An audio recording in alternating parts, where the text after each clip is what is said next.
Consumer identity access management is a bit of a different discipline, because we're talking about reduced information from the identity, in fact. So for an employee, we have about everything: birthday, car plates, family, and so on. But the consumer, it's quite a different game, because step one is to get to know, or get to seduce someone to your business, in fact. So that's one thing that's different. Another thing that's quite different in consumer identity and access management is of course that you have to take care of the privacy and the consent of the user. Something that's, well, not so important in the workforce identity and access management. And then of course, when we're talking about consumers, hopefully you can attract not a couple of hundred, but thousands, 100,000, or millions of consumers. So there's also another scale. There's another operational thing also. For example, if you launch, let's say, a marketing campaign where you all of a sudden have a great success, and these special days where, for example, 100,000 of people are registering, you have to cope with that. So you better have a system that is easy to expand and ready to handle that load. So it's different, and the way we look at it at IBM is in four phases, and I'll quickly walk you through, and then we start with the demo. So first phase in the let's say the process of consumer identity and access management is the capture phase. So this is where we're going to attract the client, get a minimum of information to capture him. So at that stage, he's not already authenticated, but we already know something about the customer, and we're trying to further know him, get him to buy things or tell more about him. So decisions that you should make there is that, okay, how should that user experience look like? How are we going to do that? What is the registration experience that we want the user to have, and so on. So next is we got the user, and now we want him to authenticate, sign in, and then keep them, let's say, engaged. And this is where we should ask things like, should this one sign-on have access to multiple of our applications, yes or no? What kind of security do we want to enforce? Not too much, maybe, because that's not good for the user experience. But on the other hand, of course, we want the user to feel safe when he's visiting our website.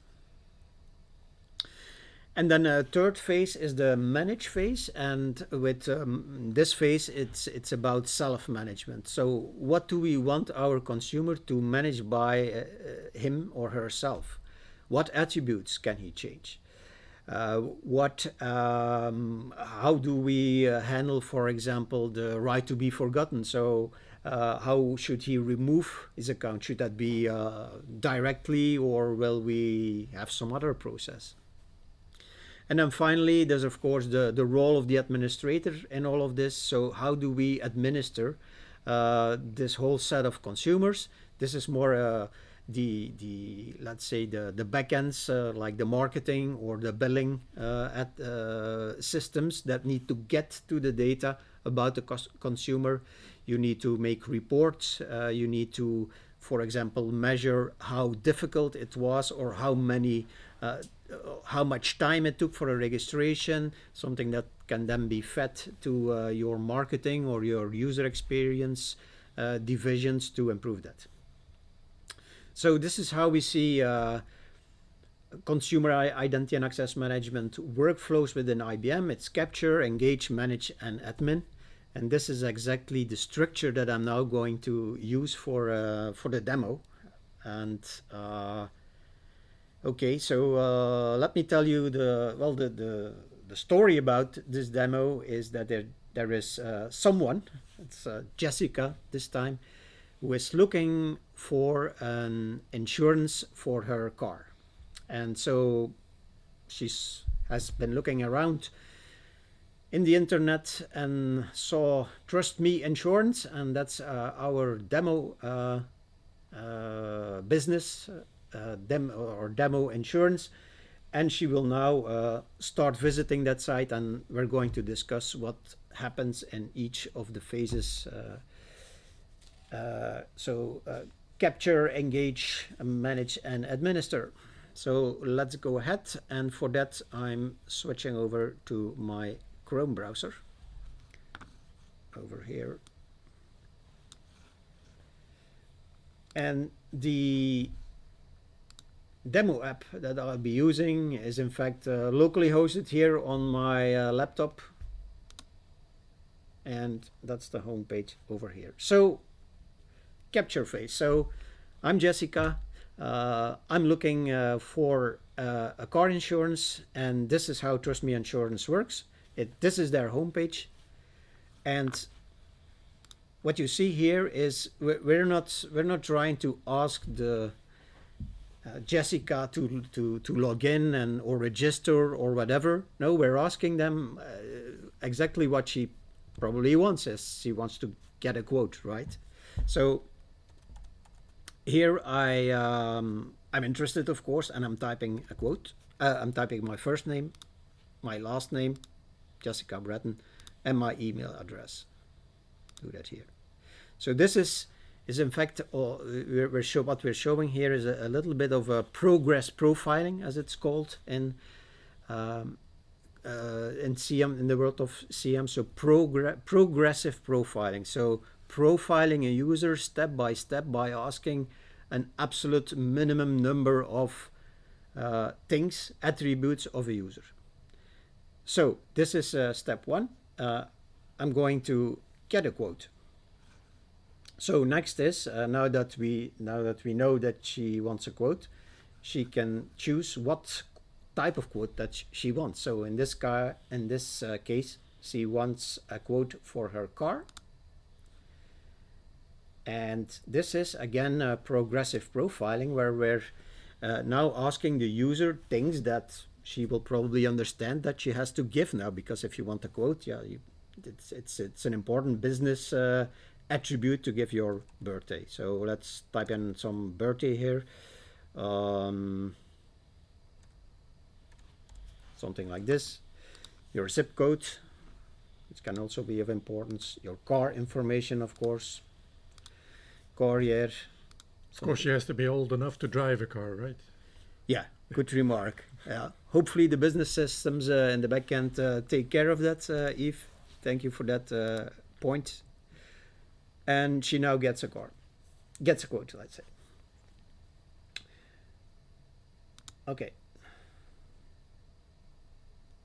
So we've now, in fact, captured her. So what did we do in a few steps? In fact, we already have information about her. So we know her name. We know what quote that she wants. So her and also her birthday and so on, thanks to this kind of process. So what's the advantage here? So when this registration, in fact, because that's what it is, when it happened, the developer didn't have to care about a lot here, so he just had to register, of course, the account. But then the emails that were sent to her, that's taken care of the Verify SaaS system, in fact, in the backend. So in general, for building your own identity and access management application, the developer doesn't have to know or doesn't have to do a lot. He has to focus on the user experience. So he doesn't have to take care of registers, where to put the user, and so on. So let's now take a look on what happened at the backend in Verify SaaS. So I'm now going to log in as an administrator in my SaaS environment, and oops, I took the wrong one. it's this one I need. So I was already logged in. That's why I didn't have to provide a username password here. So when we look at what happened at the backend, so we saw that Jessica was registered. So within the user interface, we will go to directory, users and groups. And here we can search for the user. So in the world of CIAM, it's not obvious to just scroll down until you see her name. Of course, there might be millions of users.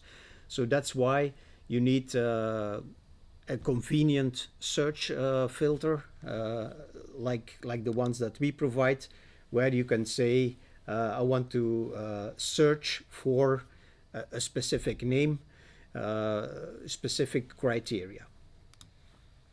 So in this case, let's search for Jessica.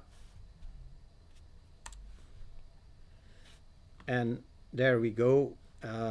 Jessica Breton is registered in the cloud directory. So what the developer had to do is it didn't need, there was no need to worry about the kind of repository or directory to store Jessica. He just used APIs. So in general, this is what the developer needs. He needs APIs, that's all. The rest is taken care of by the system. So let's take a look at what happened here. So there's this new user that where we stored, and we stored, of course, we stored what we already gathered, like the email address, first name, last name. But we also stored the information that is very specific to our application. So the so-called custom attributes. And here you see things coming back like the car model that she entered, the number of quotes that she has for the moment. That's 1 because it's a quote for her car. The car year, the birthday, and so on. So it's very easy to extend, in fact, the standard profile of a user with your own application-specific attributes. Another thing that we can see and which can be valuable for the backend and the integrated applications is that we see that, in fact, she hasn't logged in yet, right? So her last login over here is not filled in. So this means that she probably didn't look at the email yet and was asked for a password to actually sign in. So this is because we're only in the capture phase.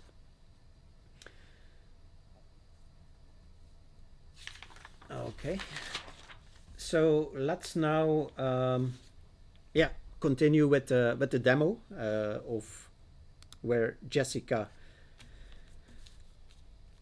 received this, and she can now access her account, and let's see how that works. So first off, she received an email, and let's look at that email right now. That's the welcome email. So after the capture phase, she got an email saying, welcome, your account is created.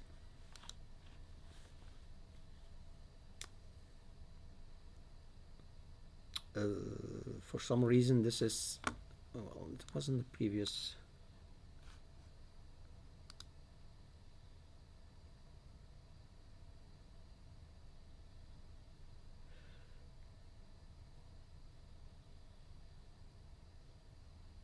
Yeah, I noticed this in the previous demos. I don't know. Nothing to do with your browser? Or? I don't know why it does a bit funky here.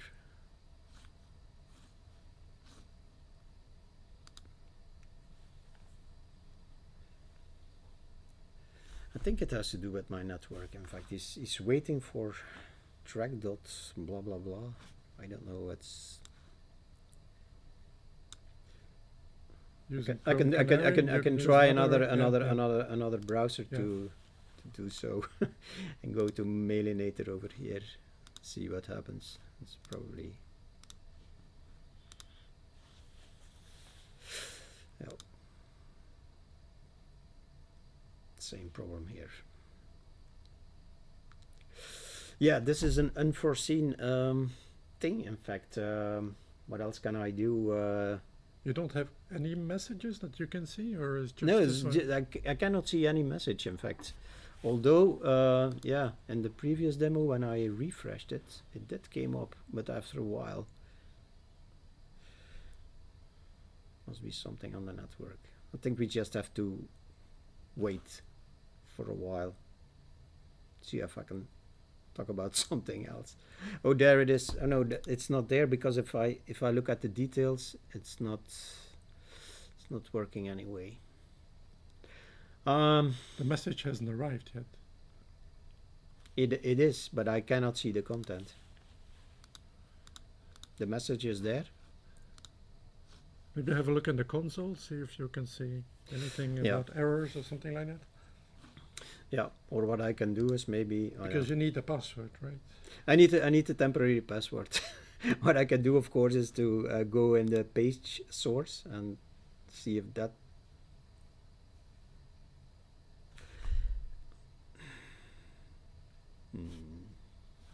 I can also switch to another net. There's something with. Or what I can do is, yeah, what else can I do? Can you view it on your phone, or is it too difficult? No, it's not too difficult.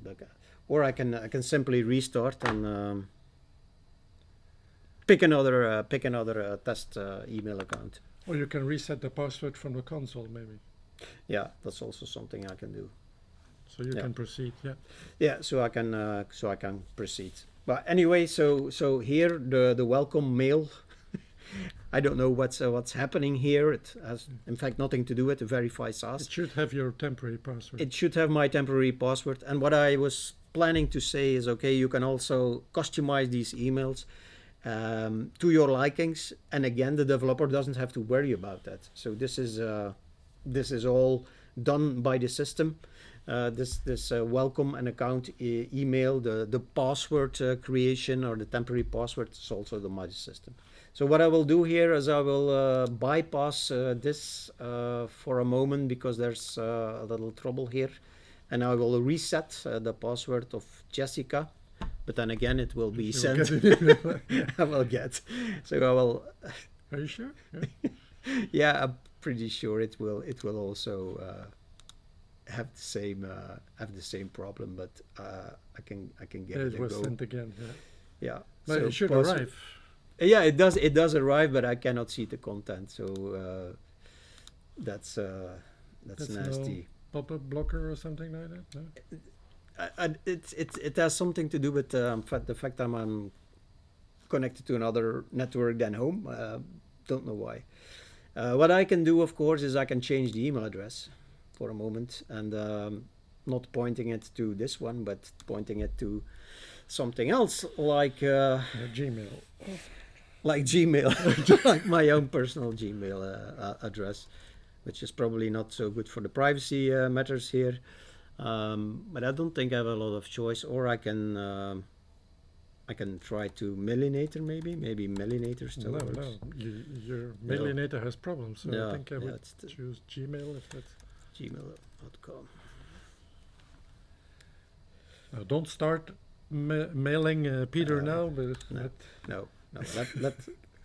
Okay, sorry about this. This is a bit annoying, but I will in fact not change the username, but I will change the preferred email.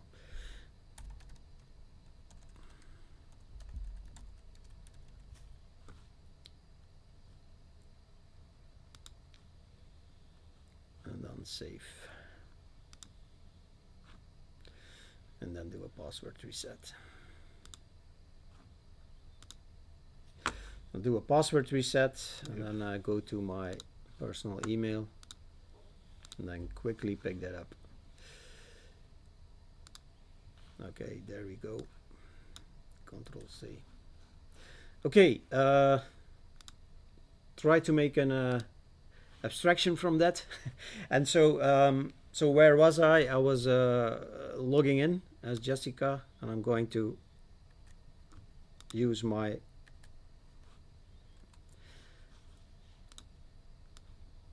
temporary password.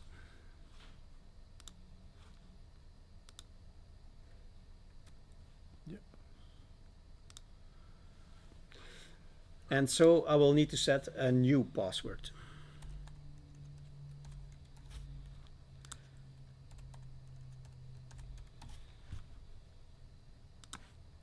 That's the nice thing about live demos. That's the nice thing about I'm very curious on how this could happen, but anyway, so what we've been seeing here is that this whole experience again, so logging in at TrustMeInsurance, receiving that email even, but the logging in process is in fact done by an OpenID Connect flow. So all the developer has to do, he has to kick it off. He has to kick it off, and then in fact the submission and the submission of the password, the entering the forms and all of these, they are taking over by Verify as part of the OpenID Connect flow. And as you could see, so there's a way to brand this this kind of pages, the login pages, because we're leaving TrustMeInsurance. We're going to another system, which is the Verify SaaS system, and this is where we can brand our login pages. Not only our login pages, but also pages like forgot your password or register and so on. So all of these things can now be taken care of, not by the developer, but by the Verify SaaS system. So we've logged in a first time with the temporary password. We provided a new password. Next, what I see here is that I've configured something that in this phase, I also have to accept the terms of service, something I will come back to a little bit later in the demo. So this is part of the data privacy and consent management for users. Of course, I will accept these terms and submit.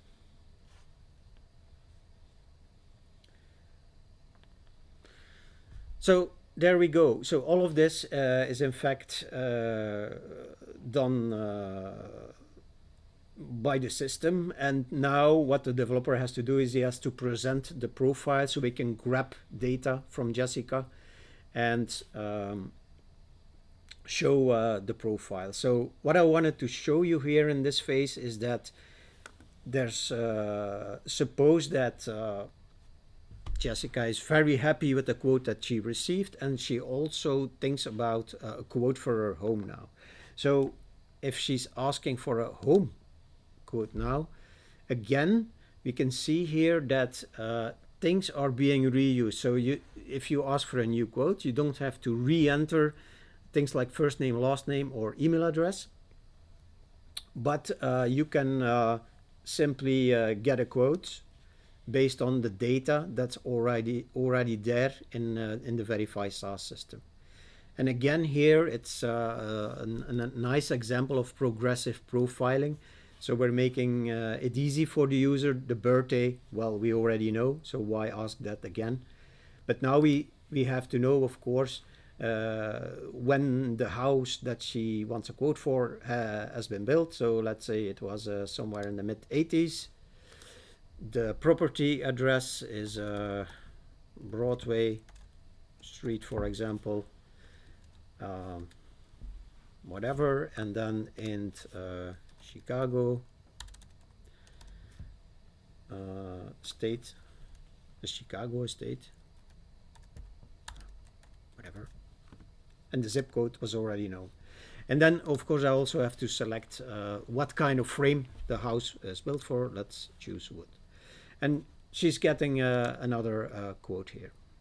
Okay, so again, if we go to the profile again, we can see that refresh that. We can see that there's another quote available here, and to kind of conclude this engage phase, we can now log out. And again, the logout is something that is provided by the by the Verify SaaS configuration. And so if you do a logout, you will see a customized page that you've been logged out, and then if you want you can go back to the home page.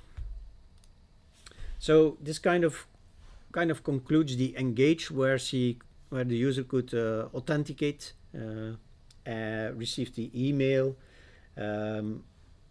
accepted the terms, and most of these things are being taken care of by Verify SaaS. So next I want to do some, let's say, sidestep, where I'm going to show you how all of this works with social IDs. So let's return to the home page. And now I'm switching over from Jessica to another user for which I have I've prepared a Google email account, so I can in fact use this social ID of Google to do exactly the same as Jessica did, namely to get a quote. So what I'm going to do here is I'm going to get a quote, but this time it's for someone who I called like this.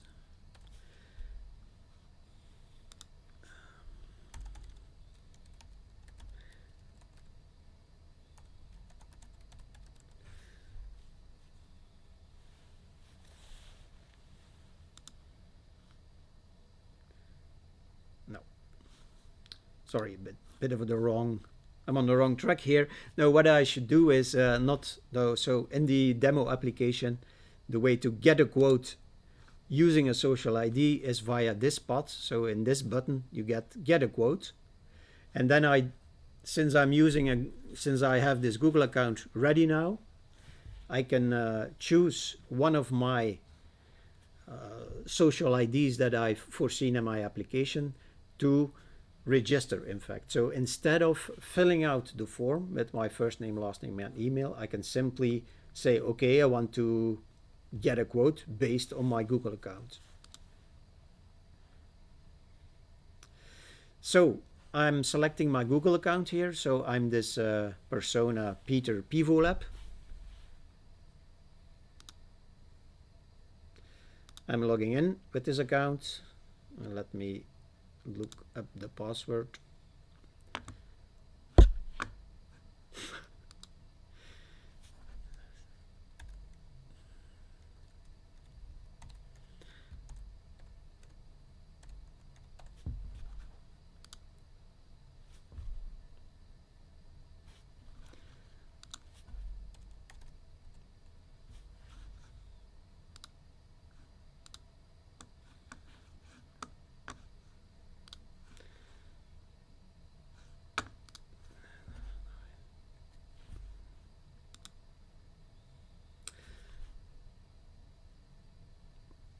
So I've logged in with this account, and now the website is, or rather Google is telling me, okay, you want access with your Google account. No, this application, the TrustMeInsurance, in fact, wants access to your Google account. Namely, it wants your standard personal information, and if you will, you can still select this, like for example, can this application, which is TrustMeInsurance, also use your telephone numbers? Of course, I select that I'm good with that, and then, as you can see, automatically from the information that was gotten from Google, we have now inserted our data, and in fact, we are now registered simply based on this Google account login. Okay.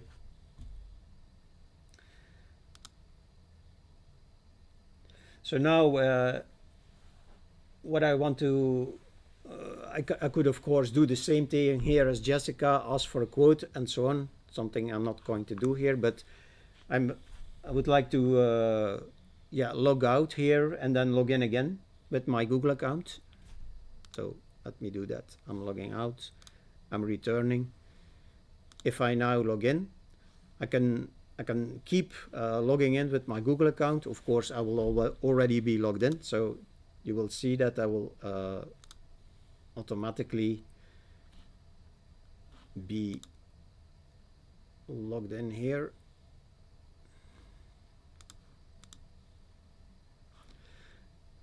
And as you can see in my profile, I can see that I have enabled the account linking, as it's called in Consumer Identity Access Management, with my Google account. So that were a few words about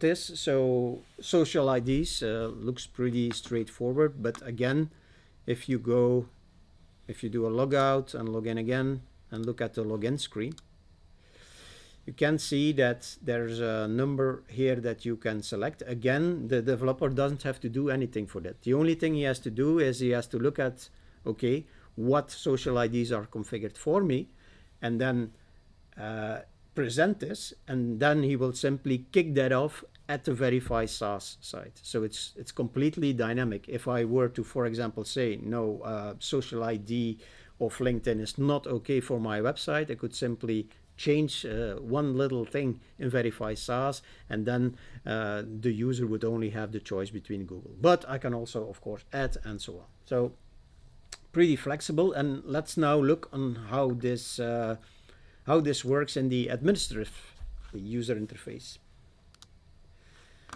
So back in the administrative user interface, where we have to look here is for the identity providers. So within Verify SaaS, we have identity providers. So these are systems that can be used to authenticate with, that provide, in fact, the identity, that know the identities.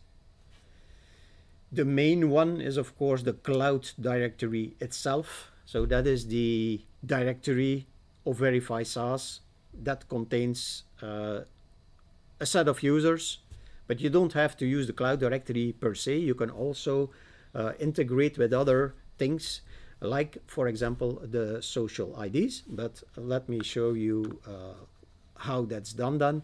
So in my case, I've configured Google and LinkedIn as two social IDs, but of course there are many possibilities. So we have all the common social IDs over here, like Facebook, WeChat, Yahoo, Twitter, and so on. And another thing that you can do, and which is not only interesting in consumer identity and access management, but also in workforce identity access management, when we're talking about partners, for example, then you can also introduce your own identity provider. So this is in fact what, for example, our own IBM ID does. So when you want to authenticate with IBM, for example, for support, you can choose to set up a federation with your own company. So it's typically for the somewhat larger companies, and you can set up a SAML enterprise or an OIDC enterprise federation, in fact. So if you want to add such an identity provider, let's for example imagine that we want to add GitHub as an identity provider, and see what happens. So then you add a name,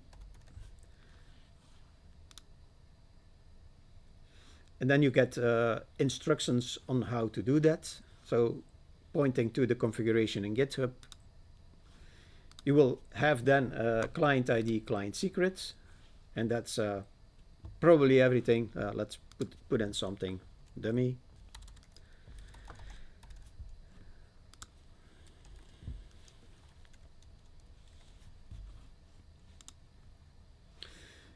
And then, yeah, you have the choice to enable identity linking, yes or no, and then, in fact, you're done. I'm not going to do that, of course, but that's how easy it is to connect another social ID provider. So it's good to look now that we're here. Let's cancel the setup. if we look at the application itself now, so the TrustMeInsurance,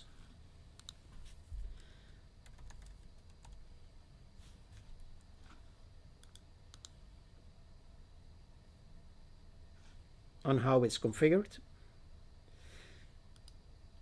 So this is in fact a custom application that uses OpenID Connect for the single sign-on.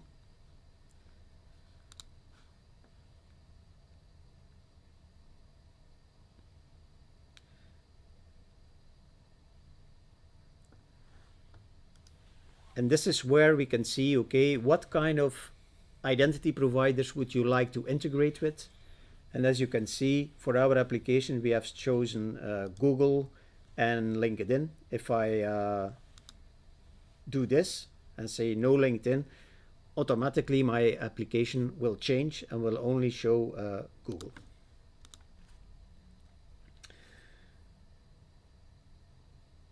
All right, so this kind of concludes our little sidestep for social ID integration, where you can see it's also easy to integrate with the social ID providers, making it easier also for the user to engage and to capture the user. Next step we're going to discuss is manage. So that's self-management. And let's go back to Jessica, in fact, and log in. And self-management, of course, this has to do with the profile. So as you can see in the profile, we have the choice to update, for example, the address, maybe first name or initials or something. But in this demo, I would like to focus on one specific thing, namely the privacy and consent management, which is pretty important within consumer identity and access management.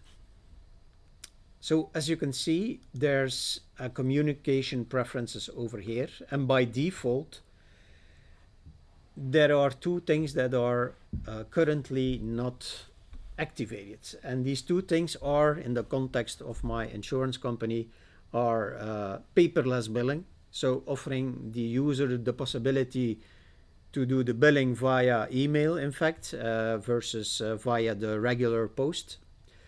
And the second one is marketing emails, in fact. Do you want to receive marketing emails, yes or no, via email? So these are the two options that the user has. And by default, these are not set. So I will now set them. Save the settings. And then within my self-service, I can also look on what's happened within my privacy and consent history. So let's take a look at that. So what has happened here? So we've set billing and we've set communications to opt-in. So we just clicked it, and we can see when we consented to that and what type of attribute is going to be used for this specific purpose. You can also see that upon the first login that Jessica had to consent that she has read the terms, and this is also displayed over here. Now, again, it's important that all of this is not actually done by the application itself. It's just reading the configuration and what's in the Verify SaaS. Because otherwise, if you would leave this kind of stuff to the developer, that's not very okay. This is more like work for the DPO, the Data Privacy Officer. Okay, so going back to the profile, we can see, and that's something that I'm going to skip in the interest of time, that we can also say, okay, you want to enable multi-factor authentication, yes or no, change your password. All of these are within the category of managing.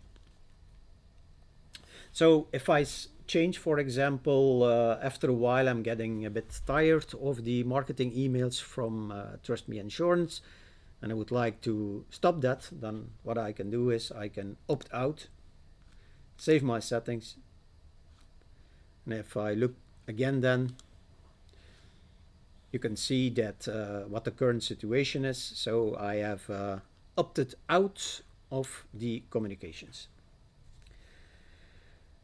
So this is how the user experience looks like, and this is what the developer has to do. But as I said, the developer only has to, in fact, consume this kind of configuration. Now let's look at the more interesting part for the data privacy officer, namely, how do you configure this all? And for that, we have a specific dedicated category, which is called data privacy and consent.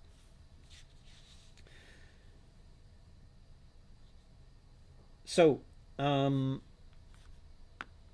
first off, we have to define what are the purposes, in fact. So what are we doing here? So for the DPO,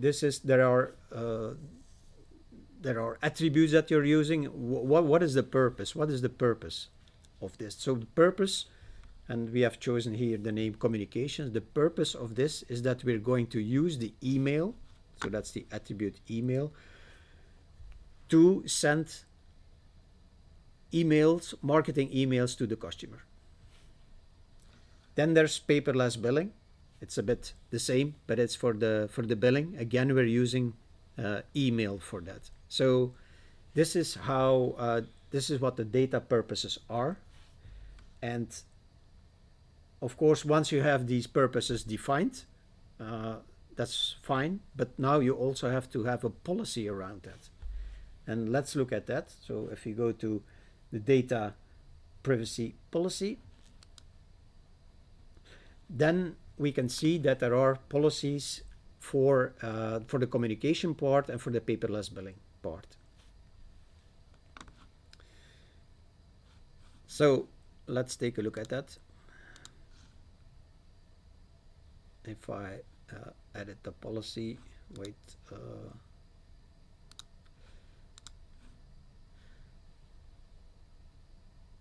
So paperless billing. So let's look at this one. So that's paperless billing. Require consent for paperless billing. We define what the purpose is about, pointing to the data purpose. And then we can here do some typical DPO stuff, namely what should I do regarding the consent about this. So should I require user consent? Yes or no? Should I disclose it to the user? Yes or no? And what should I do with the default? Will that be an opt-in or an opt-out? So these things can be set in the policy. Okay. Let's go back to policy here. The same is true for communication. So again, for communications, we can set a specific policy.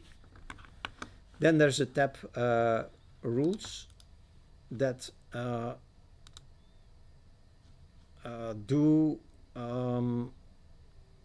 put some rules around these policies. So for example, if I were to imagine that there's a specific rule for a specific region, like for example in Europe, I do want a specific rule that says if the purpose is communication and the geography is Europe, then I say, okay, the consent, I require user consent. So I would have other options also. For example, only showing the purpose or not showing the purpose. But here in Europe, we could say, okay, consent is require user consent, and then do not select the opt-in as a default. So that means that it will be opt-out. So you can also have these rules specifically for a region, but there are other conditions that can be set. And for example, you can also specify what the lifetime is for a rule. For example, you want this rule to be active starting, for example, from the 1st of January of next year until forever. But this way you can in fact plan all these privacy rules and regulations that you need to comply to in a convenient way, and without having in fact to bother the developer about this. Yeah, so how many minutes do we have? We're over. We're over time. Okay. Yeah, we lost a little bit of time. So similarly for the terms, in fact, so I talked about the end user license terms. This can also be done here. There's versioning around it, which makes it convenient to say who has accepted what terms when. And then finally, so this was in fact the managed part with a high focus on data privacy and consent. Last phase I wanted to talk about, but in fact I've already shown this, is how to do the reporting, how to do the administration. So let's go back to the presentation here because we have to conclude the session.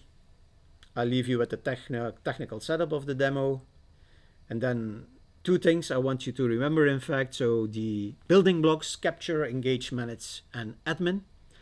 And then also how to lower the cost and complexity for your CIAM project by using the Verify SaaS, what Verify SaaS can offer. And don't forget to try our free edition, of course.